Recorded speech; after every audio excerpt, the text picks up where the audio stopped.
Welcome to Setup Mastery, your go-to channel for all things tech.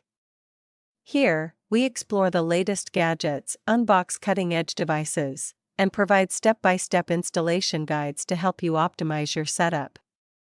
Subscribe now and join our journey to master the art of perfect setups. In this video, we'll demonstrate how to reset your TP-Link TL-WR841N router to its factory settings. Whether you're addressing connectivity issues or preparing for a fresh setup, this detailed guide will walk you through each step. Let's dive in.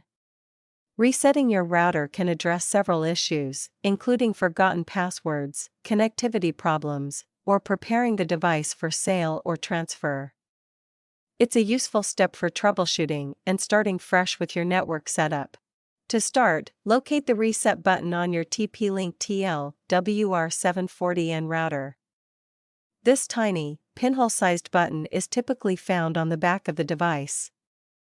You'll need a paperclip or a similar object to press it effectively. Take a paperclip or a small pin and press it firmly into the reset button, holding it down for approximately 10 to 15 seconds. Continue to hold the button until you see the power light begin to flash, signaling that the router is in the process of resetting. After the router finishes the reset process, it will automatically restart. Be patient and wait until the power light remains steadily on. This steady light indicates that the router has successfully completed the reset and is ready for use. After the reset, all your previous settings will be erased, and the router will return to its default configuration. To set it up again, connect your computer or device to the router using an Ethernet cable or via the default Wi-Fi network.